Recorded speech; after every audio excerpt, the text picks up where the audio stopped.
ጸሎት ዋናው ቢሰለቻችሁም ባይጥማችሁም ቢመራችሁም እንቅልፍ ቢላችሁም ሐሳባችሁ ቢበተንም ምን ቢልም እንደውም አንዳንድ ጊዜ ደና ውለን ደና ያደርነው ሰዎች የጸሎት መጽሐፉን ስንይዘው ኃጢአቶቻችን ሁሉ እንደ መስታወት ይመጣሉ፣ ይዋጉናል። ዝም ብለን እናንብበው፣ ግድ የላቸው። የእግዚአብሔር ቃል ቅቤ ነው አይደለም የሚሉ አባቶቻችን። ቅቤ ስለ ቅቤ ብትማርም ባትማርም ከተቀባው ምንድን ነው ያለዝብሃል።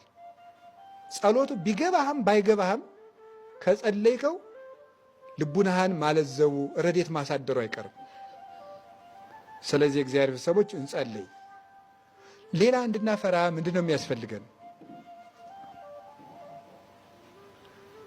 ወይን የሚኮተኩት ያስፈልገናል። ኮትኳች ያስፈልገናል። አረም የሚነቅል ምን የሚል ወይን ጠባቂ ማለት ነው።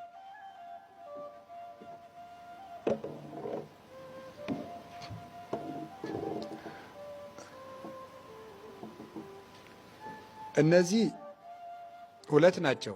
መምህራንና ንስሐ አባቶቻችን ናቸው። ያርሙናል ማለት ስህተቶቻችን አረሙን ይነቅላሉ፣ ያስተካክላሉ። ይኮተኩቱናል ማለት ያስተምሩናል። ሁልጊዜ ለሚበላ ሰው ወዳጆቹ እሾህ ይሆኑበታል። የተሰማራበት ሜዳ ሁሉ እሾህ ይሆንበታል። ቢያስተዳድር የሚቀበለው የለም፣ የሚገዛለት አያገኙ። ቢያገባ ትዳሩ ይበተንበታል፣ ይናጋል። ቢነግድ ገንዘቡ አይበረክትለትም። ዘመዶቹ ጠላት ይሆናሉ፣ ወዳጆቹ ይክዱታል። ዓለም በሙሉ እሾህ፣ የበላው ደዌ ይሆንበታል። መኝታው ሁሉ እሾህ ይሆናል፣ ቤቱ እሾህ ይሆናል። ሀገር ሁሉ ለሱ የማይመች ይሆናል። ምድር እሾህ ትሁንብህ ማለት ያየኸው፣ የሰማኸው፣ የረገጥከው፣ የጨበጥከው ሁሉ አይመችህ ማለት ነው። ጾም ለሚሽር ሰው የትም ዓለም አይመቸውም። ዓለም ሁሉ ለሱ እሾህ ትሆንበታለች። የትም ተቀምጦ ተመችቶት አይቀመጥም፣ ተመችቶት አይተኛም፣ ተመችቶት አይውልም፣ ተመችቶት አያድርም ማለት ነው። ስለዚህ የነካው ሁሉ እሾህ የሚሆንበት የትም ሂዶ ተሰዶ የሚመጣ ማለት ነው። ስለዚህ ምድር እሾህ ታብቅልብህ ማለት መሬት አትመችህ ማለት ነው። ይሄው ለአዳምና ለልጆቹ ዛሬ መሬት የማትመች ሆናለች። ዛሬ ጌታችን ኢየሱስ ክርስቶስ መጥቶ ተወልዶ ከባረካት ወዲህ ግን ምድርን ለበረከት አድርጎልናል። ያን እሾህ ነቅሎ ማለት ነው። እላይ በአውሮፕላን መቼስ ሄዳችኋል። ይሄድማል ያልሄድማል ግዴታም አይደለም። አሁን ቸግሮትም ነው ሰው በአውሮፕላን የሚሄደው ኖሮት ብቻ አይደለም። እና ሞት ፈርቶ ማለት ነው። በአውሮፕላን እንኳን እንግዲህ በአውሮፕላን እንደሚነግሩን 23,000 ጫማ 25,000 ጫማ ነው ከፍሏል የሚሉን። እንግዲህ እሱ ስንት ማይል ነው የሚሆነው? 25,000 ጫማ ተውት፣ እሱንም ተውት።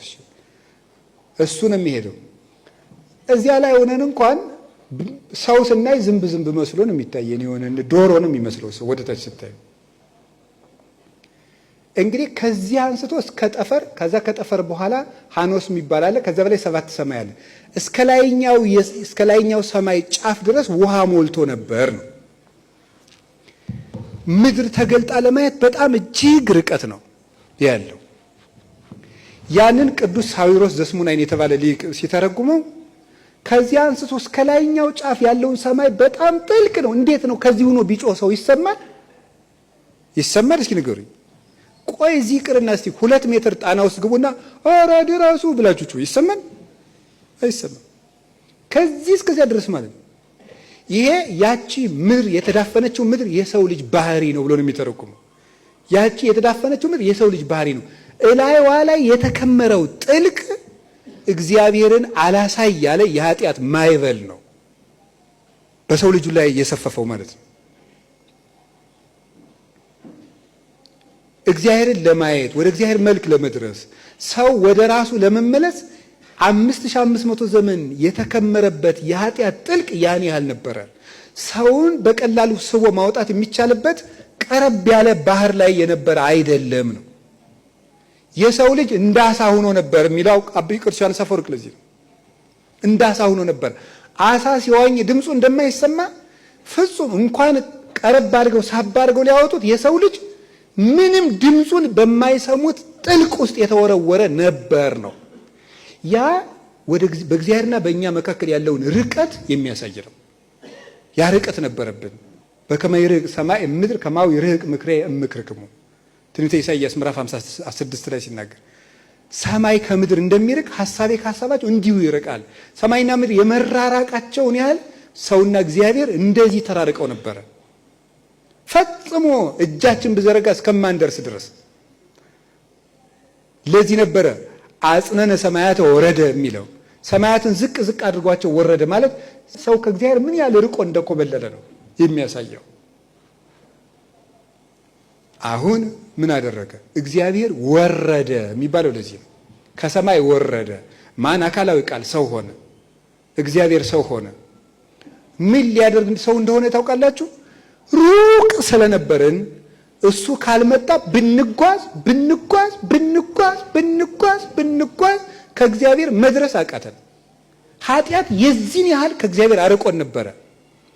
ዳዊት ይህን ነበር ያለው፣ አምላኬ አምላኬ የገይሳ ቤከ ጸማት ነፍሴ ለከ ማየዚ እበጽሕ ወእሬ ገጾ ለአምላኬ። የፈጣሪን ፊት የማየው መቼ ነው? ወደ ፈጣሪ ሁልጊዜ ገሰግሳለሁ አለ። ይሄ 5000 ዘመን ሁሉ የአባቶቻችን ነፍስ ከእግዚአብሔር እደርሳለሁ ብላ የህልም ሩጫ የሮጨችው ማደክደክ ነው። እና እንግዲህ እግዚአብሔር ራሱ ካልመጣ ማን ሊደርስበት ይችላል? አሁን ሰው ወደ እግዚአብሔር መድረስ ስላቃተው እግዚአብሔር ወደ ሰው መጣ።